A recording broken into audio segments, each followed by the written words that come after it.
నమస్తే డైలీ న్యూస్కు స్వాగతం. సాక్షాత్తు మాజీ ముఖ్యమంత్రిని టార్గెట్ చేసిన జబర్దస్త్ కమీడియన్ ఆర్పి గురించి ఈరోజు చిన్న వీడియో గురించి మాట్లాడాలని నేను డిసైడ్ అయ్యాను. ఏంటంటే అతనికి రాజకీయాల్లో జీరో నాలెడ్జ్, ఏ విధమైన నాలెడ్జ్ లేదు. అతను ఇంతకుముందు జబర్దస్త్ షోలో కమీడియన్గా పనిచేసేవాడు. ఆ తర్వాత తను ఏదో ఒక బిజినెస్ చేసుకున్నాడు, అందరికీ తెలిసిందే. కానీ ఈ మధ్యకాలంలో అంటే ఎలక్షన్కి ముందు నుంచి అతని యొక్క బిహేవియర్ మనందరికీ తెలుసు.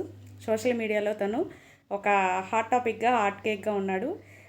ఎవరిని టార్గెట్ చేస్తారంటే వైఎస్ఆర్సీపీ జగన్ గారిని అతను టార్గెట్ చేయడం జరిగింది.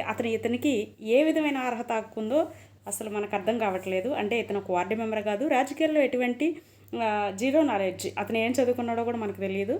అతను ఒక కమీడియన్గా ఉన్నాడు ఒక టీవీ షోలో. అలాగే తనకి సంబంధించినటువంటి బిజినెస్ ఒకటి ఉంది, ఆ బిజినెస్ చేసుకునేవాడు.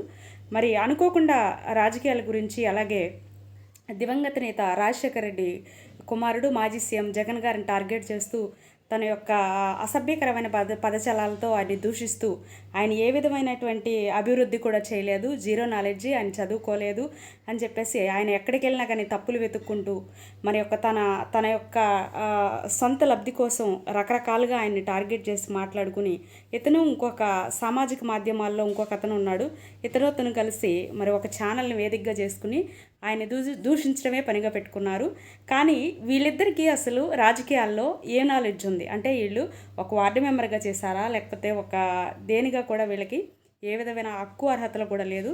మరి సీఎం గారి అబ్బాయి అలాగే మాజీ సీఎంని టార్గెట్ చేసి ఎవరి ధైర్యం చూసుకుని, ఎవరి అండ చూసుకుని ఇంతగా రెచ్చిపోతున్నారు. నిజంగా ఒకవేళ 2029లో జగన్ గారు కనుక సీఎం అయితే ఈ ఆర్పి మరి భవిష్యత్తు ఏంటనేది అందరికీ ప్రశ్నార్థకంగా మారింది. ఈ వీడియోని లైక్ చేయండి, షేర్ చేయండి. Thank you.